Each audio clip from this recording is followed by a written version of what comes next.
Hello, apa khabar? Kita bertemu sekali lagi dalam rancangan Dr. Shanks Talks di Melaka hari ini.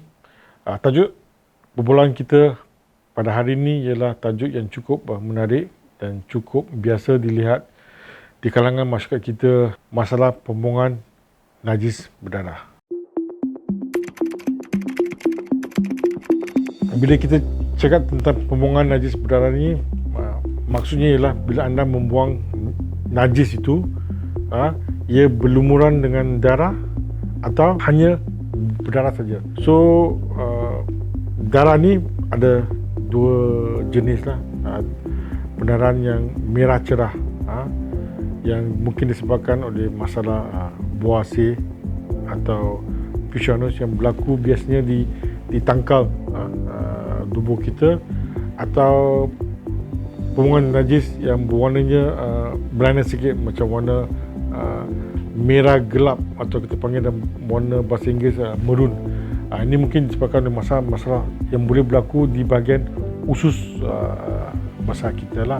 Satu jenis pembuangan najis yang berwarna hitam juga pendarahan, tapi ini pendarahan berlaku di usus kecil ataupun di bahagian perut kita. So bila kita bercakap tentang pembuangan najis berdarah ni, lebih kita fokuskan kepada masalah-masalah yang boleh berlaku di usus besar kita dan juga di bahagian tubuh kita. Pembuangan berdarah ni boleh berlaku di usus kecil dan juga bahagian perut, macam ada berlaku ulcer, luka. Cuma bila berdarah ni pergi ke sistem penghadaman kita, usus kecil, usus besar akan bercampur dengan enzim-enzim di perut dan berwarna merah bertukar kepada warna hitam. Tapi bila di usus besar, warnanya lebih kepada kemerahan lah. Ada kali kemerahan cerah atau kemerahan gelap. Itu biasanya. Antara punca pendarahan najis ini banyak faktornya. Yang paling lazimnya hampir 65 ke 70% adalah buasir, atau lebih kerap adalah fissionus. Ini pembuangan najis ni pembuangan najis yang darahnya cerah lah. Juga faktor-faktor lain dalaman usus seperti keradangan usus yang boleh berlaku dalam usus kita, boleh menyebabkan anda berlaku pendarahan. Masalah diverticulum boleh berlaku. Apakah itu diverticulum? Diverticulum adalah macam ketumbuhan atau bagaikan cendawan yang terkeluar ke bahagian usus besar kita. Kalau nak tahu lebih mendalam, ia adalah bahagian usus yang paling lemah di mana berlaku bonjolan terkeluar disebabkan oleh faktor pemakanan kita yang kurang fiber lah.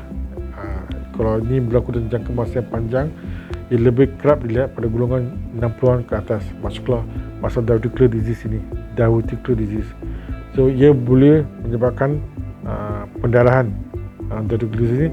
Selain daripada itu, diverticular disease ini boleh menyebabkan anda menghadapi infeksi lah, diverticulitis, menghadapi nanah, terkait abses, dan kadang-kadang boleh berlaku kebocoran.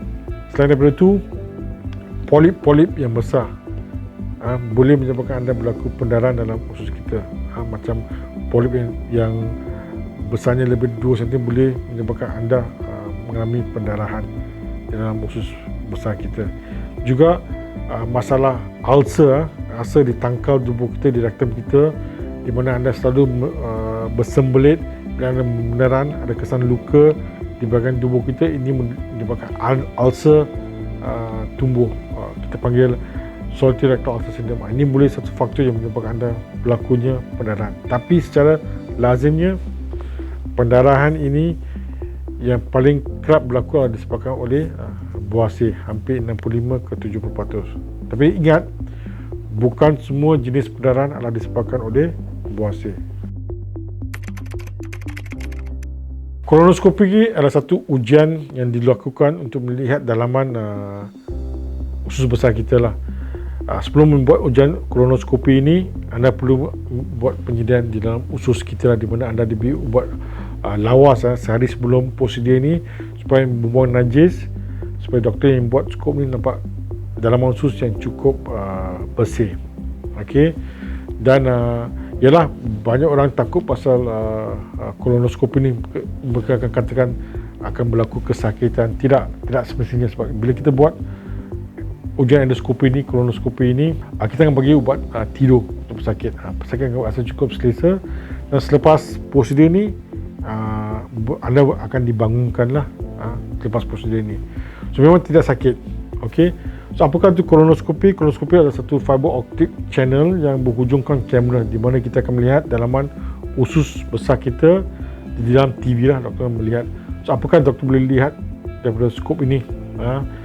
Ketumbuhan, polip, masalah keradangan, boleh ambil biopsi.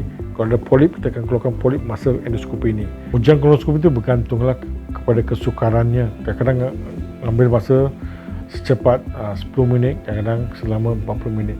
Bergantunglah apa yang kita jumpai dalam ujian kolonoskopi ini. Kalau ada prosedur nak keluarkan polip, itu mengambil sedikit masa lah.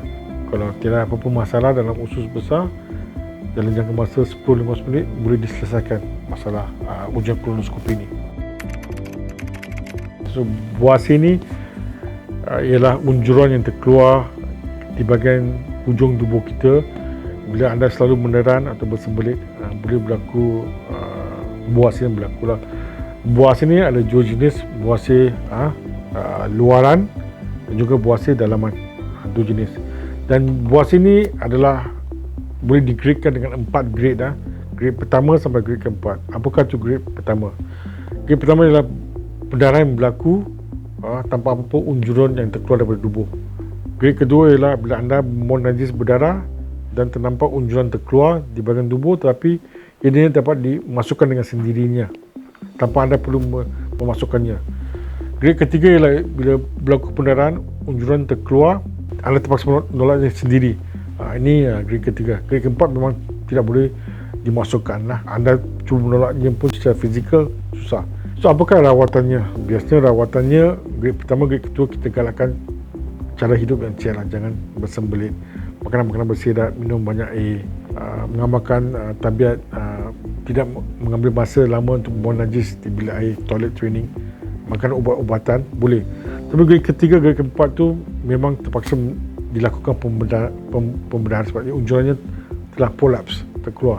So beberapa jenis pembedahan yang boleh dilakukan untuk buasi ni.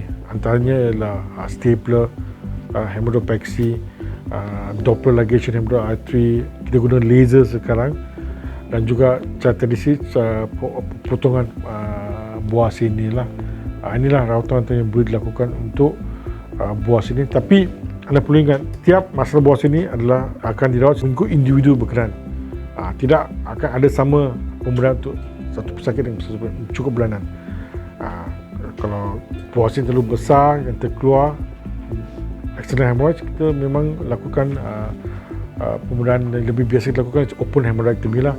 Kalau buasi yang kecil, kita dapat lakukan dengan cara laser. Biasanya semua jenis masalah yang berlaku dalam usus kita lah disebabkan oleh cara pemakanan kita, bersembelit. So untuk mengelakkan sembelit, ialah selalu saya mengatakan amalkan gaya hidup yang sihat, makanan-makanan bersirat, minum banyak air, jangan bersembelit, dan juga menjalankan senaman yang aktif, membantu dalam pergerakan usus kita.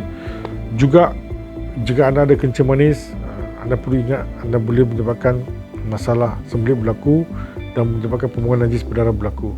So inilah anda perlu menjagalah lebih kepada pemakanan kita, jangan bersembelit, jangan meneran.